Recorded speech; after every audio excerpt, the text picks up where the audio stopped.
Welcome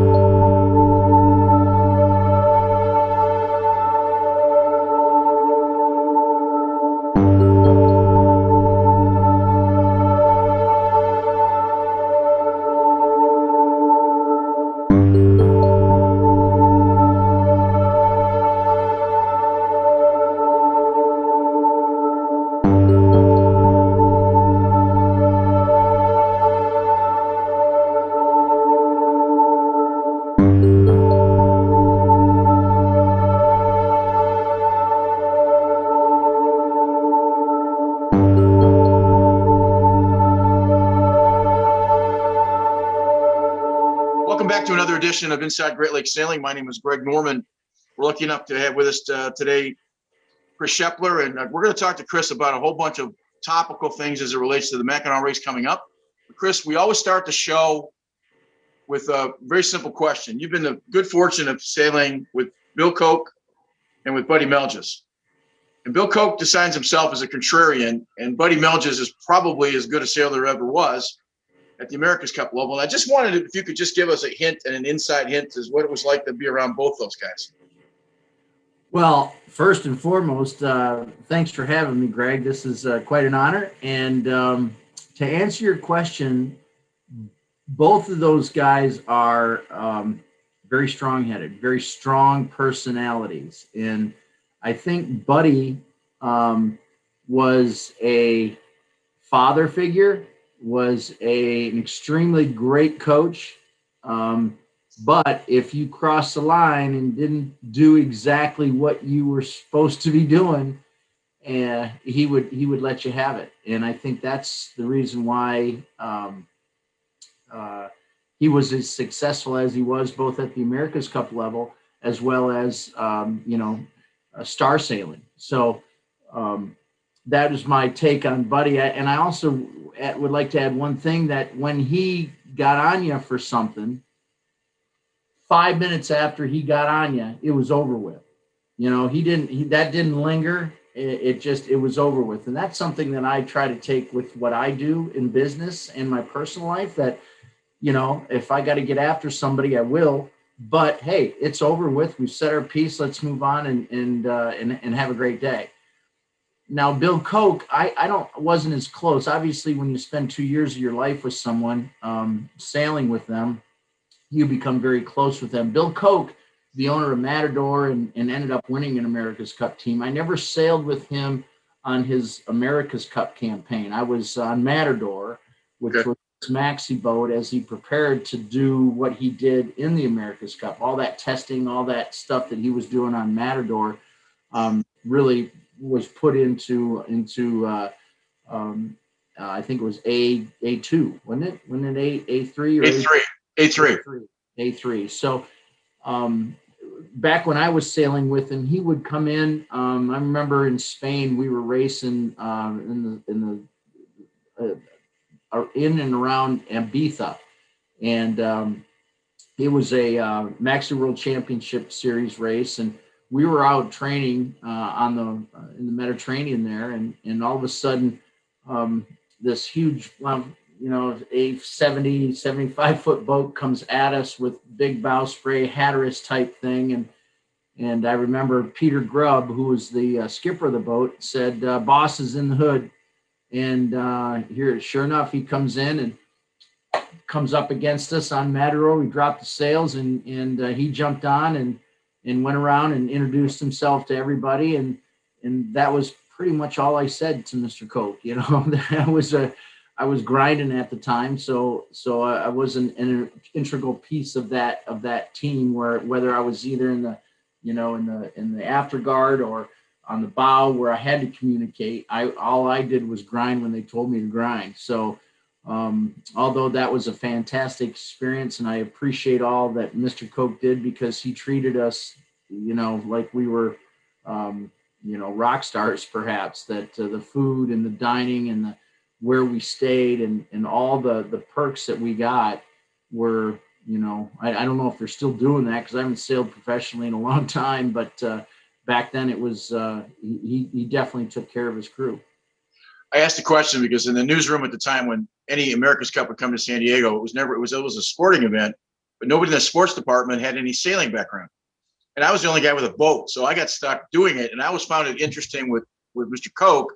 Here's a guy from Kansas who really has he's certainly an innovator and an inventor. And he wanted to win the America's Cup. I always found that as an interesting storyline because he didn't follow the traditional lines up the sailing world.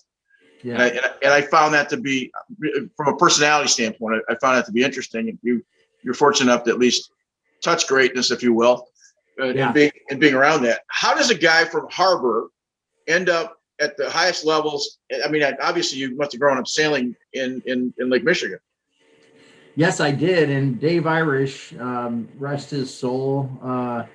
He was a dear friend of my father's back when I was growing up, and they were ski instructors together at Boyne, USA back in the day. This was back in the early 60s. And from there, obviously he had Irish Boat Shop, and his mom, Edith, was my PE, my physical education teacher in middle school, and she ran the summer school sailing program at Little Traverse Yacht Club. Right. So I think it was more of the relationship between the Irish family and the Shepler family is the reason that I got into it at such an early age. But I'd pack my lunch with my peanut butter and jelly sandwich, walk down the hill and sail all day with Edith and learn the ins and outs of 470s and Optimus prams and all of those things, and just had a blast. Loved it. Absolutely loved it. And then as I grew, I didn't, it was so tough for me because I was in my dad's truck headed to Mackinac every morning from Harbor Springs to work on the boats. And that was my summer camp, if you will. And so it was hard for me to get back to that, to sailing, because we were so busy up here. Anyway, if we fast forward into my, 18, 19, 20-year-old time frame, I was doing a lot of weekend stuff and Tuesday night stuff. And, I was having a great time at that. And, I did a little couple of things on Michigan Crude, back when it was Michigan Crude versus Louisiana Crude, and I forget some of the boats, but I had the opportunity, the pleasure to sail with Laura Arbaugh at the time. She had married Steve Arbaugh, and we were doing a race over in I think Charlevoix, and it was just a kind of a weekend. I don't know if it was Red Fox or what it was, but afterwards she said, you did a great job this weekend. And this was right when Heart of America was cranking up. And obviously everyone knew who her father was. And I'm skipping a lot of stuff, but get to the point of the actual ask to come down for a tryout. We got off the boat and, I'm 24, 25 years old. And she goes, "You did a great job. I'm going to give your name to my father." And I was like, "Oh, that would be great." And not even thinking that it would happen. I was like, right. That's great, but where's the keg? And we finished up at Charlevoix there, and doggone if it less than 3 days later, I get a call from the Heart of America syndicate to my home and said, "We'd like you to come down and have a tryout." And I was absolutely. So I remember driving.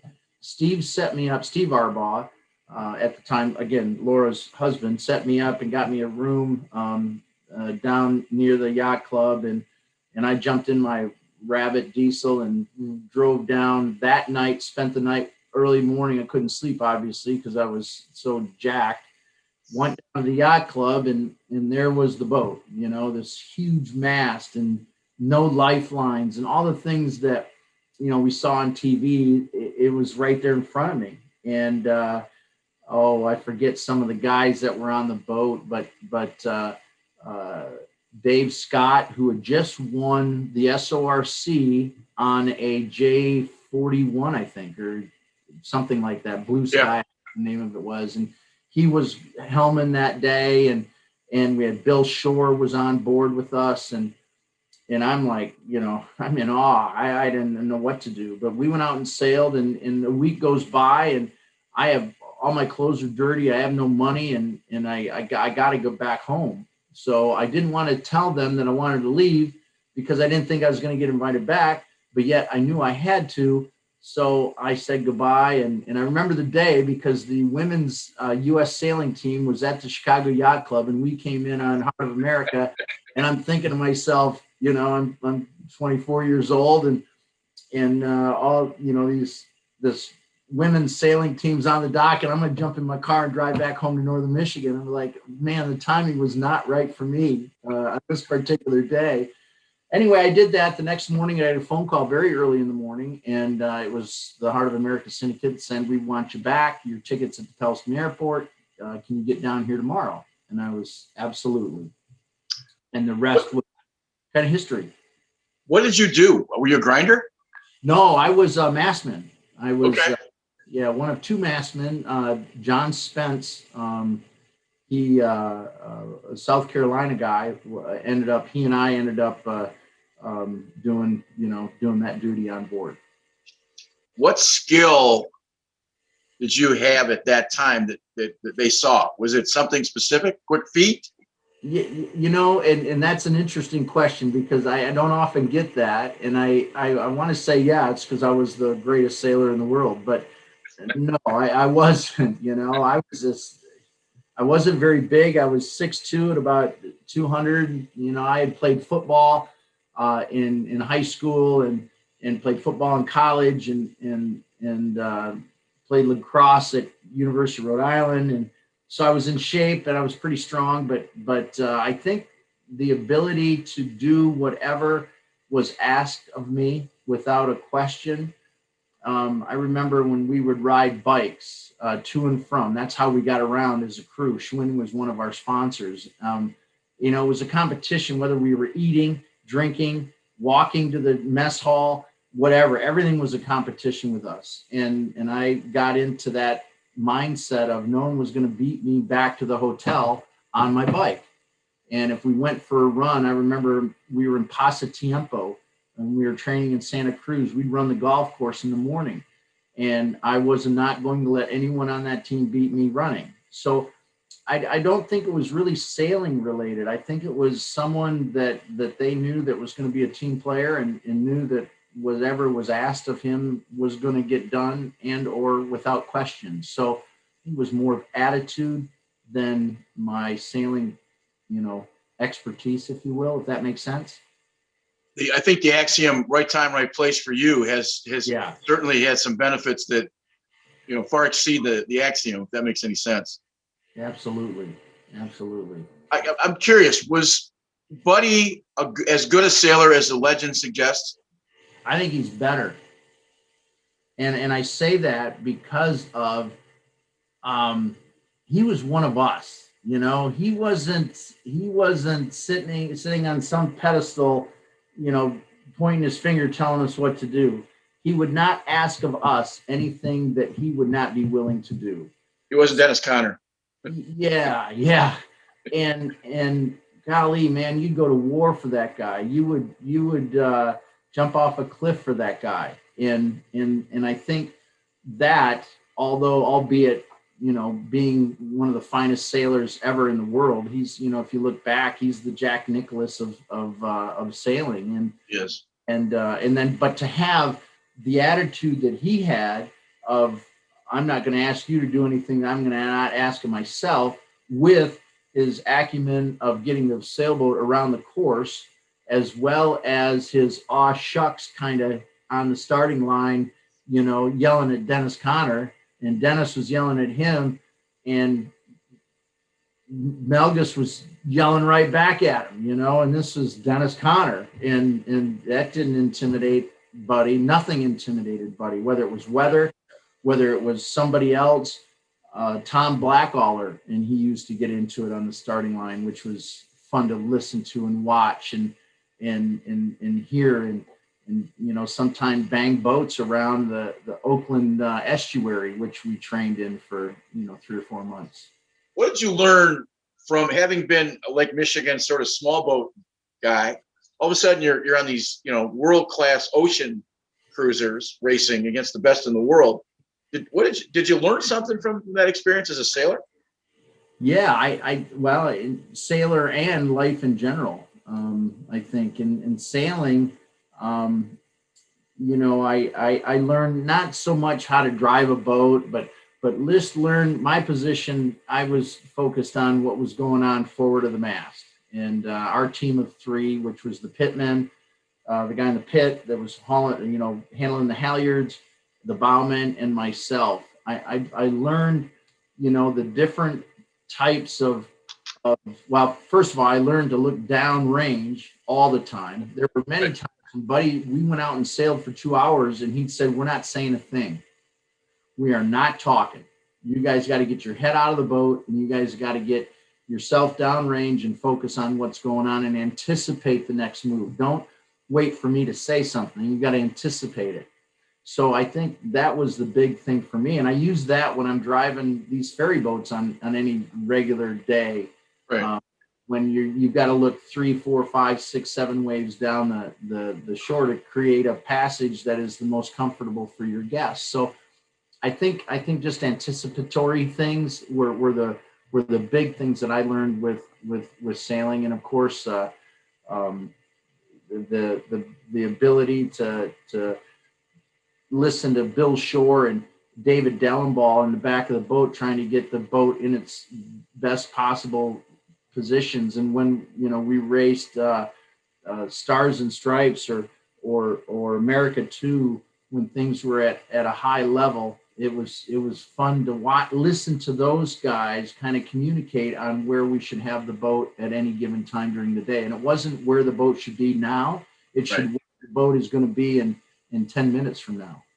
A few months ago, we had a chance to talk to Scott Tempestra, who is the Sailing Anarchy YouTube guy, and he's a well-known sailor. And he beer cans in San Diego Bay with all of those guys. And he said, "I don't like Dennis Conner, but I certainly know where he is on the course.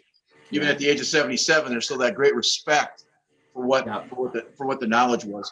Now, you had America's Cup experience. You obviously had some Louis Vuitton experience around the Windy City and doing some of those things. So your international sailing career was relatively short-lived. I'm assuming that was because you had business back in Northern Michigan.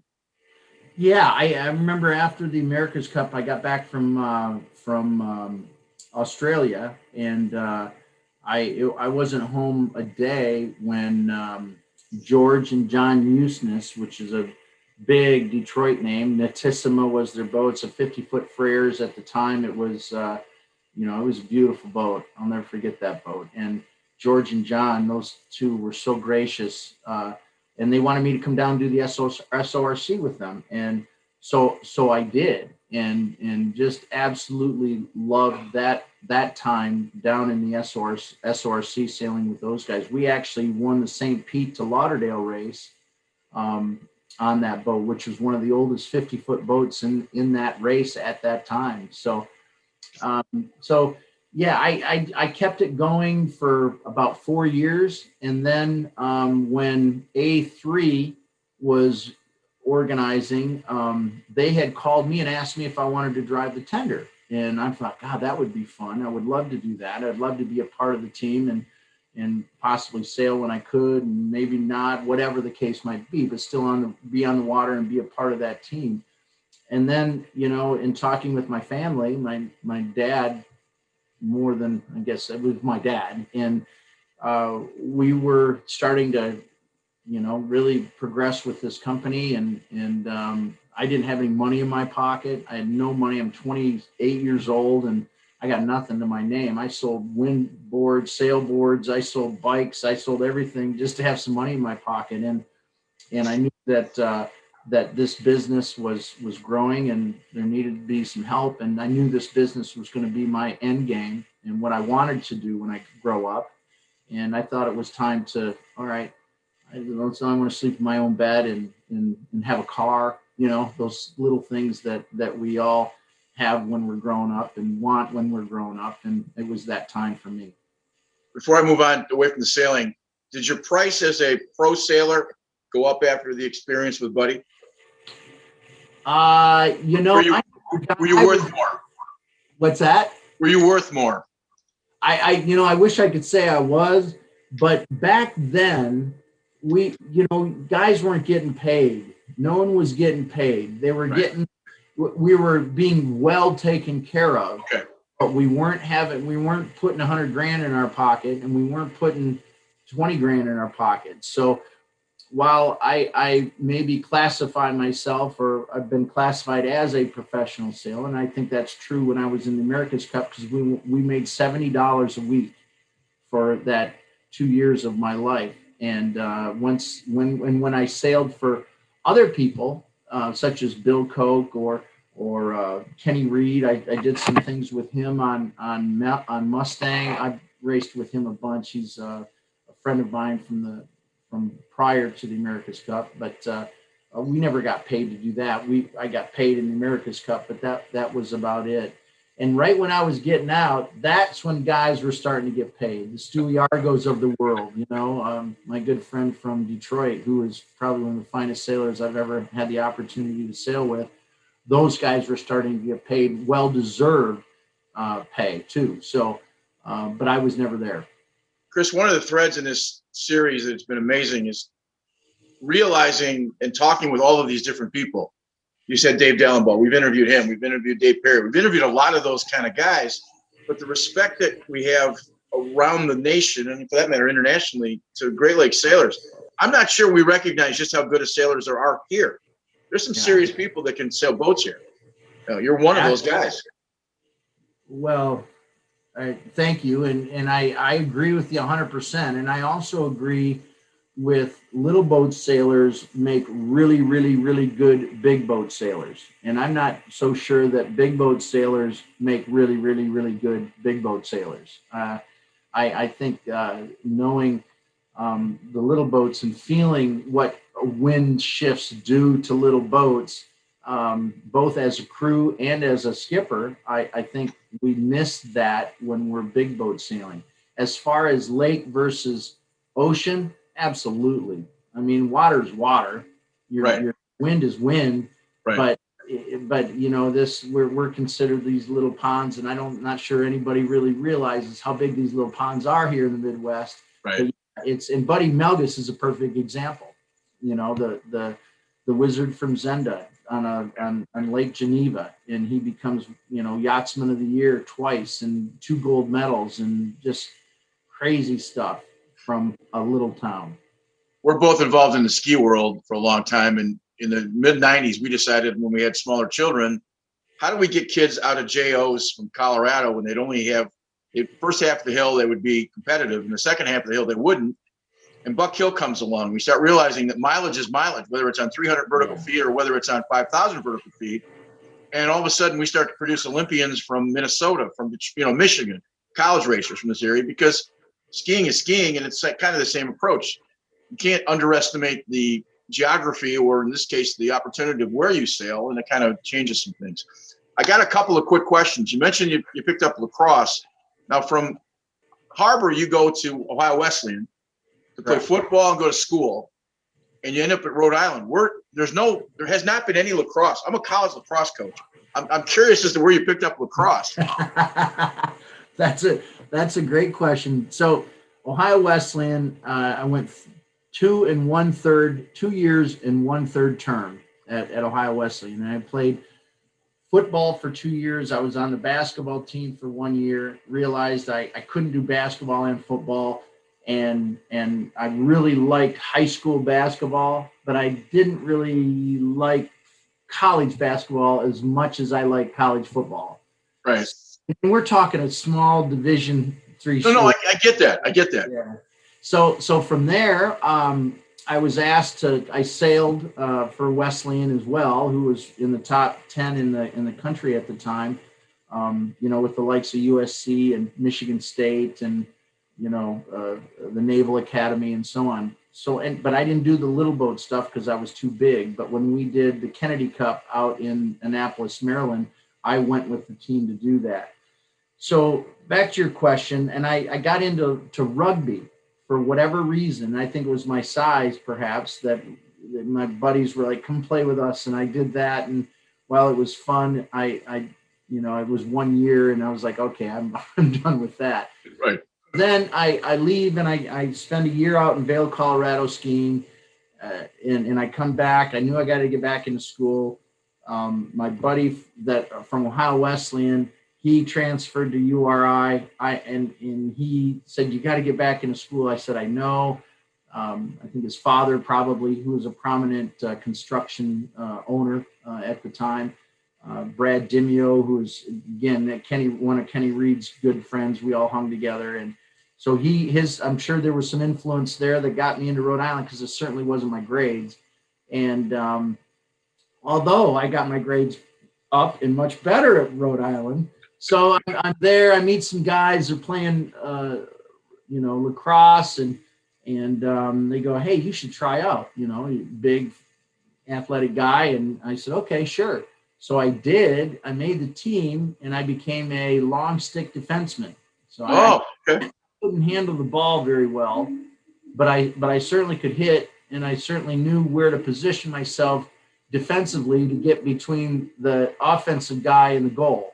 Okay. So I think those instincts got me. It certainly was, like I said, it certainly wasn't my stick handling, but it was possibly my aggression and size and speed that allowed me to make that team. I asked the question. I grew up playing box, because that's what you did as a hockey player when you were skiing. So the first time somebody says, well, you want to play, you want to coach lacrosse, and they said, where's the arena versus the field? I had no idea they played field lacrosse. So we all enter in a different way. Let me just change gears a little bit. Go back to this sort of the beginning and kind of give us a encapsulated version. They build the Mackinac Bridge, and before that, you have to go back and forth on ferries. Now, I'm old enough as a child, I don't have memory of it, but I have pictures of the hunting season, literally waiting at the straits, sometimes as much as 6 to 8 hours to get on a ferry to go across to the Upper Peninsula. So your dad kind of decides he wants to get into the people business and moving them by boats. Kind of give us a beginning of what Shepler's was, and how you kind of came to where you are now. Yeah, so we started in 1945. That was when we had my grandfather took a boat from Jefferson Beach Amusement Park, I believe, and it was a 6-passenger hacker craft, and he brought it up and kind of redid it and started a ferry service, charter ferry service to and from Mackinac Island. So he would get up when someone from Chicago missed the last boat, because the last boat at that time was like 5 o'clock in the afternoon. And so they would call my grandfather, and he'd throw him in this boat called either the Fiji or the Miss Penny. Actually, it was the Miss Penny first, which was named after my aunt, who was no longer with us. So, and then that was okay. We're starting to make, not make money, but, this could be something. They built another one. They got another boat that they refinished when my dad was old enough to drive when he was 16. So from there, those two boats would go back and forth. And the stories I hear from my dad, and I can only imagine it, is when it was foggy, it was, look at your clock when you leave, and at this RPMs, you're going to be on Mackinac Island. So start to slow down and listen for the waves on the beach or whatever, and compass, right? D Street, distance equals speed versus time. And that's what they did. There was no radars, there's no radios, there's no GPS. Off they went. And as technology came and radar came, I remember putting now I was born in 62, so we go 45, and if I can jump ahead past the building of the bridge and the opening of the bridge to, in that 65, 66, 67, radars started to come out. And I remember putting aluminum foil on whatever I could above the deck to capture, the reflection that happens in a radio wave or radar wave. So, all right, now go back. We did that. That was successful. We built the Miss Margie from Bay City Boats, I think. Yep. That was a 24-passenger boat with a roof over the head. We were living in high cotton. And then came the Billy Dick, which was a 36-passenger speedboat. And now we're running 2, and things are going pretty well for what we did. then the bridge well, I should say, we built those. We started to run charter, and that kind of went. I'm not sure if it was the war or what, but then we started giving tours of the bridge as it was being built. And then after the bridge was built in '57, things started to open up here in northern Michigan. And then we went back to going to and from Mackinac Island with these two boats. Then we built the Welcome in '69. And then we built the Mein Capitan, which was a disaster. That boat we sold to Rodney Vorlock down in Key West, or excuse me, in St. Thomas. Then we built we had the Felicity, the Hope in '76. So we were building boats because of the speed. We were the first high-speed ferry service to Mackinac Island. People dug that, and we grew leaps and bounds, and in a very short period of time. And then our last boat was built in 1986, I believe. That was a Cap Shepler. And then from there, we had a long period of time where we didn't do anything. And then in 2015, we built the Miss Margie. And then 2 years ago, in 19, we built and launched the William Richard after my dad. Those are both jet boats, right? Just one, just the William Richard is a jet boat. And watching the performance of that jet boat and that ferry with quiet, with speed, maneuverability, I was the one that was wrong. I'm a prop guy, right? I put one in reverse and one in forward and spin it, no bow thruster. As we have a saying here that bow thrusters are for pussies. And we continue to have the propellers, and that's how I grew up. And then all of a sudden we throw this jet drive, and I'm thinking, we're not going to get the performance, we're not going to get the maneuverability, and we're certainly not going to be able to turn that boat in our little confines here in the Mackinac City Harbor. Well, they're all in these guys. Ace Backer from New Zealand, who's from Hamilton Jet, said, no, it's going to be quite the opposite.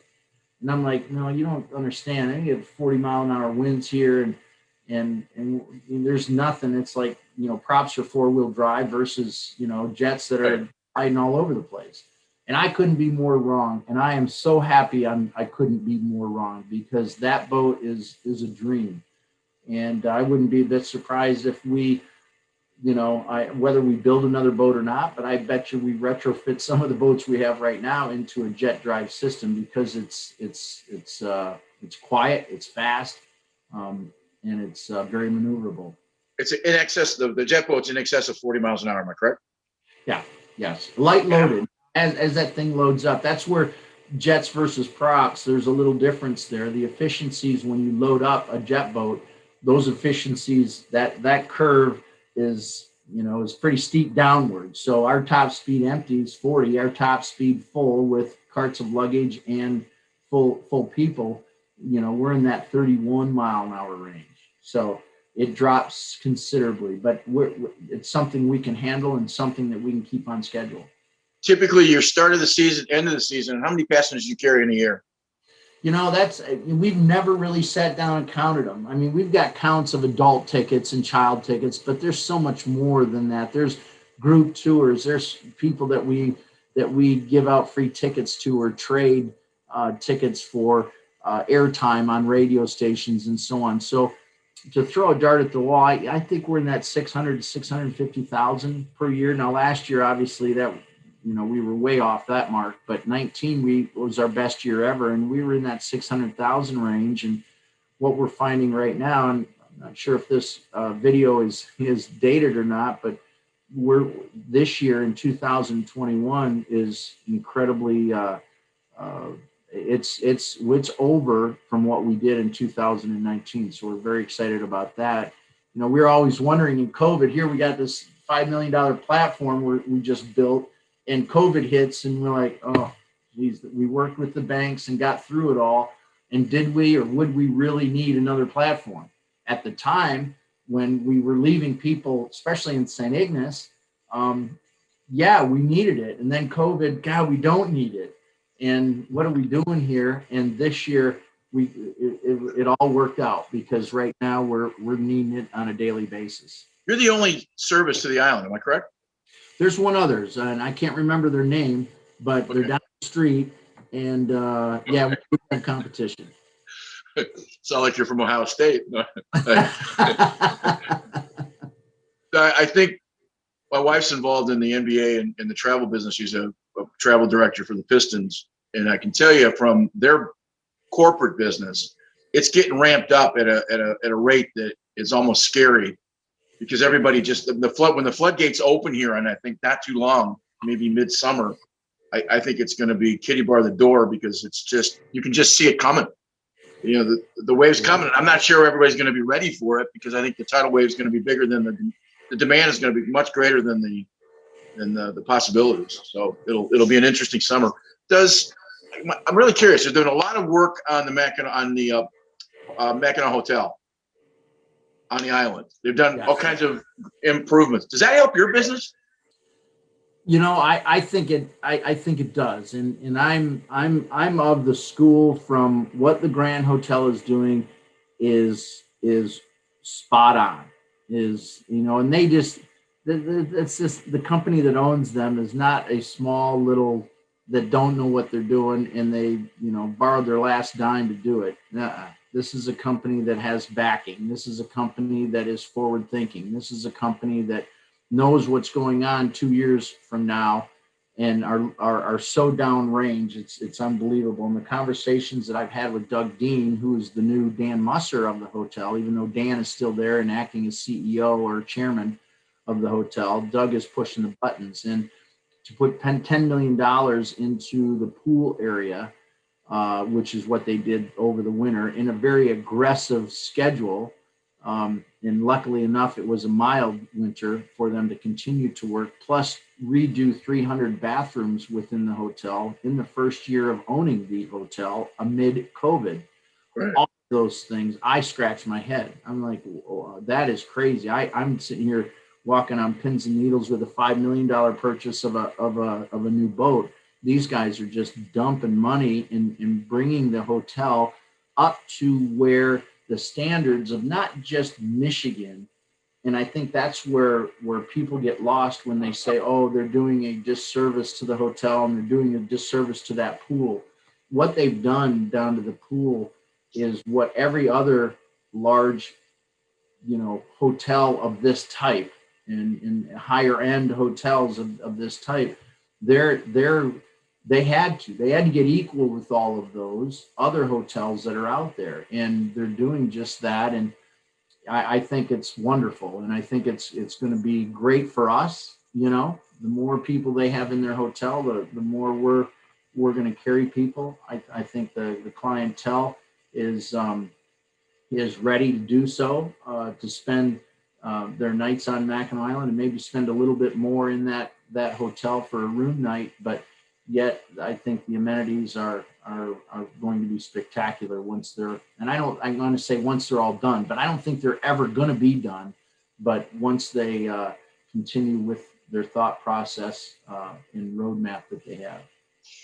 When you live in Northern Michigan, it seems like wherever you live, it's an hour to any place you want to go. So my question is, having grown up in Harbor, and I'm assuming still living there, yes, you have a business in Mackinac City. What's the commute time between Harbor and Well, it depends on the rush hour traffic. You got a couple of deer, maybe a bear, some squirrels, and a rabbit or two that you got to watch out for. But my commute is 40 minutes, and no, it's not bad at all. And I love the drive to work because I can organize my day. I make a few phone calls and kind of get myself situated as to when I hit the ground, I can hit the ground running because I'm kind of on top of what I got going on.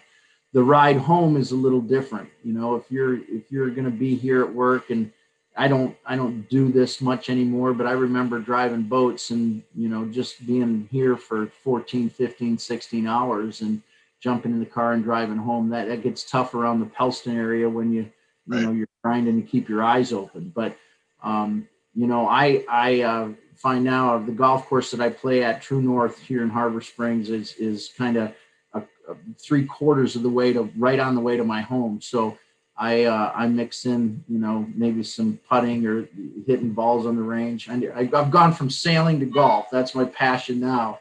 So that has kind of mixed up the ride home. But it's not bad. I enjoy it. I enjoy the time, alone. How many employees do you have at the moment? At the moment, we have 144 today, and we need 200 to make this thing all work like we want it to. And we're grinding hard. No client, and Consider, do you consider them seasonal employees? I mean, when do they start and when do they finish? Is it a March to November job, or is it a? We have roughly in our marine service, because we store about 220 boats every year and pull them out, put them in, and we do service on them. We have licensed mechanics, obviously, that work on our platforms, as well as the guests that entrust us with their boat over the wintertime. We have 12 buildings that are heated storage, in ground or in floor heating, and some that are cold storage. So we move boats back and forth. And so that crew over there is roughly 25. And then so that's year round. That's 12 months out of the year, full-time employment. And then in our office here, we have between St. Ignace and Mackinac City, we got 2 up there. We got another 10 here, another 12, 25, 35. We have, roughly 40 cast members that work for us year round. And then as that ramps up, we have another category, which is seasonal full-time. And that is the 10-month, the 11-month out of the year workers. And we have another probably 25 of those. And then the rest are those seasonal workers that are coming in with us. Those are I don't want to classify it as just high school or college kids, because there are some retirees that just love doing what we do, and that's talking to people and making people happy. So we need more cast members to make this whole thing work, and we're grinding on that right now. What's the cost to go across on your boat now? To $29 if you buy it here, $27 if you buy it online at sheplersferry.com. And that's no. I'll put this. I'll put it up at the bottom. That's why I'm asking the question. Awesome. The logo behind me. If that isn't enough advertising, I know. I love that. I get that part of it. We try to, this is a labor of love for me. I'm not getting paid for this deal. We're just trying to improve and listen. Hopefully, if you watch the show, you learn a little bit about sailing. You learn about something you might not know, even if you're an expert. We had a couple of guys on that are fairly well known, and they were telling stories to me that some of their compatriots who've been sailing with for 40 years didn't know. One guy had gotten kicked out of a junior sailing club that he never told the story before, and he decided at the age of 55 and thought he'd let it have go. One real quick question, and I want to get into the Mackinac race coming up, because there's some very specific things that you talked to Bayview about a week and a half ago. Yeah. What is something, you're a master licensed skipper for big boats. Yes. What is it that we don't know? What is it that, do you take your job as seriously as an airline pilot? And of course you do. I don't mean that to diminish it. No, I understand. But what don't we know about your business that might be interesting to know as a captain? I think the biggest, and that's probably a little different with our company than maybe other ferry boat companies or our competitor. We're a family-owned company, and the owners of this company are all captains, except for my sister. She's not a captain, and she's a third owner of this. But my grandfather was a captain. He started this company. My dad is a captain. So I'm 4th generation captain here on the Great Lakes. And what we do, I could be on this Zoom call right now, and I keep looking up because I'm looking right down at our dock and just looking at the lineup and seeing what's going on. So I could be talking to you. We could be finished with this phone conversation, and I'm going to go jump on a boat and put 150 people on it and take them to Mackinac Island. And then I'm going to come back, and I may get off it. I may, I may be in the parking lot, parking cars or whatever the case might be. So I believe, will do whatever it is we got to do to make it happen. And that is, we've got our head dock lead here in Mackinac City. He's a captain. Our GM in St. Ignace is a captain. So to have that flexibility when you need it, maybe 1 or 2 hours a day, and that's all you need it. You don't have to pay someone for 8 hours to do 2 hours of work. We can fill those voids. And the only tough part about that is, being on this conversation and not realizing what Mother Nature's got in store for you. And that could be wind and waves, and that could be fog. And either one of those are just as bad as the other. And I say bad, just as challenging as the other. Right. So I could be doing something completely different, and all of a sudden I get a call, and I got to come out of my office, jump on a boat, and running, maybe 100-foot visibility in fog. And that is, I just got to slow down at that point. I mean, I may not even get that boat to speed en route to Mackinac Island, because I got my radar, my GPS, my AIS, and my horn and my compass. And I am making sure that I got my wits about me, and making sure that I am, doing what I need to do, and figuring out what all these blips are. I mean, I know where Major Shoal is. I know where the east end of Major Shoal is. The punch buoys for the bridge are no longer there anymore, because they're all digitally. But you've got Graham Shore, you got North and South Graham. So all of those things are coming up on your radar, and you kind of know where they are. It's the other ones you don't know. And then it's the other ones that even don't come up on your radar, that are the smaller boats that shouldn't be out there, that are out there, that are constantly, grinding on you. I got my license when I was 19 years old. So I've been doing this. I'm 59 right now. I've been doing this for a really long time. And that still catches my attention when I've got to jump on a boat and it's not flat calm. Is there a line? Well, two questions. Does sailing help you as a powerboat captain? And then the follow-up line is there a line someplace where, is it the Coast Guard that shuts you down, or is there a line you shut yourself down in terms of weather that you don't sail?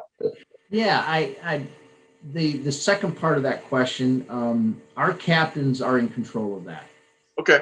And some of the things that we do with our captains, and we're about to do it with one of them, and I'm not sure it's happening today or tomorrow, but he doesn't know it's going to happen. But he's been training, got his license. He's been training with us for maybe a year now. So he's, in order to get his bars, or in order for us to hand his shoulder epaulets to him and give him an assignment, the last test that he has to do, and he won't know this until he comes in, my brother, who's in charge of vessel operations, he is kind of the last guy to say, okay. He will take the windows and put tape newspaper on all the windows, and say, okay, get me to Mackinac Island. And, the eyes is like, well, what do you, I can't do that. Well, if you can't do that and that's your attitude, then I'm not sure you should be in this position. And we get those that say, absolutely, I can do it, and what happens is they talk them out of the harbor, but the radars are so good nowadays, you can scale down and really get out of the harbor in a radar, but also, on the way to Mackinac Island, and they will fake security calls. If my brother sees a boat westbound, he'll go security, the Stuart J. Court westbound, Mackinac Bridge, be Round Island Passage in 25 minutes, whatever that might be. So then he knows that blip is that. So they simulate no visibility. And once they can get to and from Mackinac Island with that, and do it with confidence, then we give them their bars. Now, the first part of that question was, I'm trying to remember. Does your sailing background, your professional sailing background? Oh, yeah. Absolutely. That's got to be it. I think when I talked to Peter Eisler, Peter Eisler has a meteorological degree from an Ivy League school, and he doesn't broadcast that very often. And he said, you would be surprised in the early part of his career how much, he says, it was only worth 3 or 4% of knowing what was coming, because he had this background. But the fact is, if you had 3% up on somebody, that's still an advantage. Well, Peter Eisler is probably one of the most humble guys I've ever met. He's the oh-ho-hum, but he's the guy that's piloting freighters into San Francisco Bay, right? And he's the guy that's saying we got to get into San Francisco Bay in 2.5 hours, or stuff's gonna hit the fan. And we've got a front moving in, or whatever the case might be. great sailor, great yachtsman, just a tremendous guy on the water. That's the guy you want in your foxhole if you're on the water.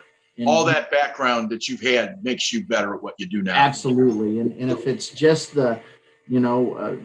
sailing doesn't always go the way you think it's going to go, and we all that are sailors know that. And so I talk about downrange, whether it's mentally or physically looking downrange or mentally knowing what could happen, right. I think is the really, really, really important part. And sailing gives you that mindset of not here and now, but tomorrow or 2 hours or 3 hours. And I think that has really helped me in the powerboat world, if you will. To wrap this up, I just want to cover, you came down to Bayview, I believe, a couple of weeks ago to have a conversation with the MAC committee. Typically, there's all kinds of things that Shepler's does for the racers, getting them back and forth to the island and fuel. The rules have changed. I know, talking to Greg Thomas this past week, they're not allowed to rent. They're only going to allow 77 boats in. They can't ramp off. They can't do a number of things.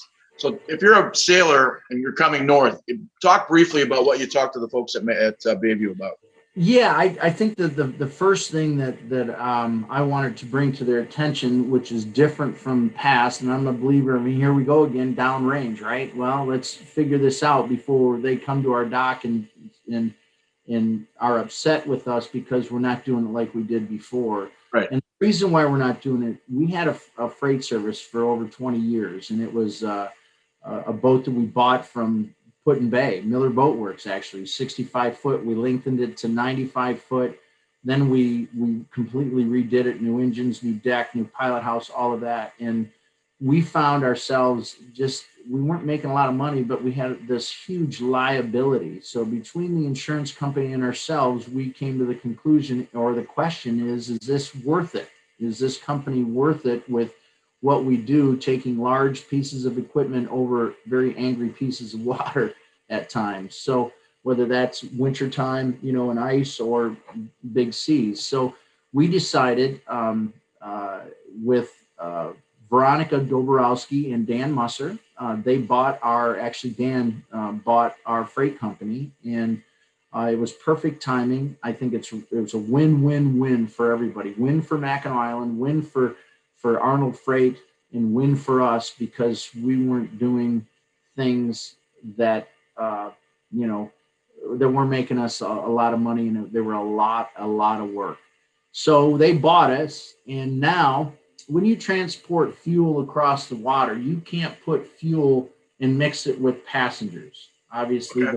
The flammability of diesel fuel, and I know low content, but you get some gas cans and things like that. You can't do that. It's against the U.S. Coast Guard laws. So now we can't transport. We have no way to transport unless we load a boat up with gas cans and take it to Mackinac Island. But that doesn't really make much sense. That's not what we do, but we'll do it if you want us to.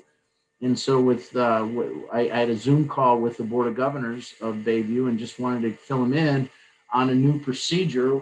We're not just going to say, hey, I don't know what to do with your cans. It's up to you. You figure it out.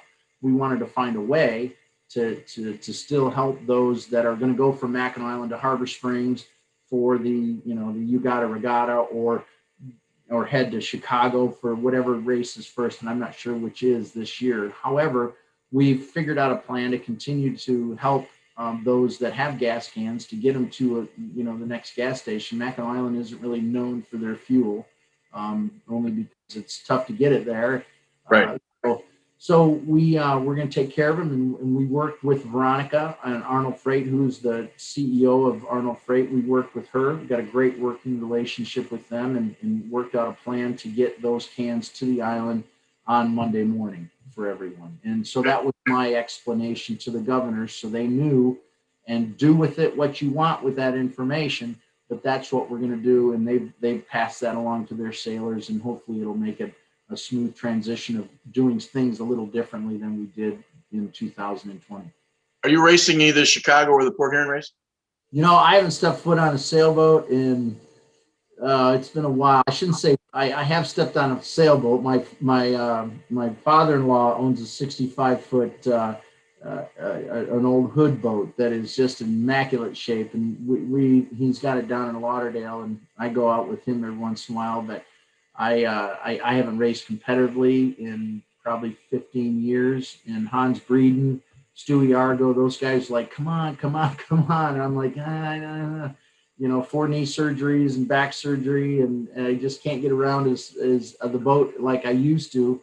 And I often say to myself, watching these guys cruise around, whether it's San Francisco Bay or where they were in Auckland, I believe this year at 50 miles an hour, I just say to myself, I'm about 30 years too early when this all came about, because how much fun would that be to do what these guys are doing?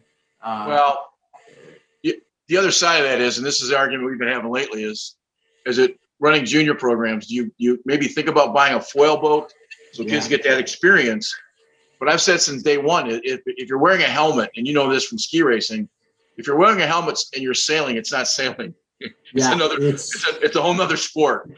It's race car driving for sure. I mean, you shouldn't have protective equipment on to be on a sailboat, at least in my mind. You shouldn't look like a linebacker in the NFL, Right.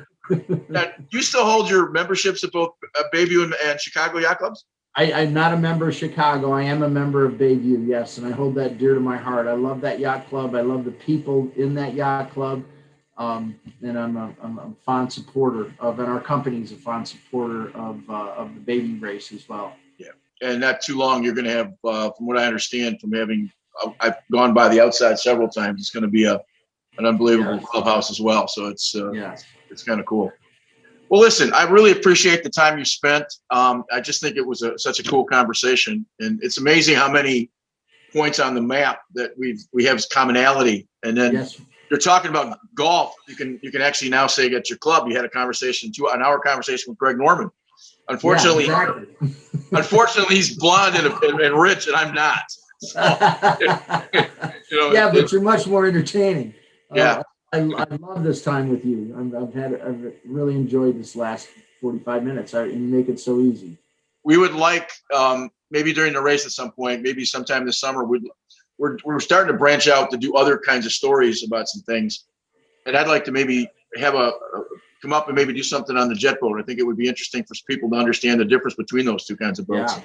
And kind of go through it. So maybe we can do something later in the season as we get a little closer. But Chris, you're a delightful guy, and I know if you're a ski racing coach, you got to be a good guy. Nobody stands on a hill. Right. Nobody stands on a hill for 25 years and freezes without something involved in the kids. And that's the one nice thing is it's a lot of fun being both of those things. So hey, you have a great summer. Hopefully our paths will cross. And thanks so much for the time today. Anytime, Greg. It's my pleasure. You've been a joy to talk with, and have a great summer.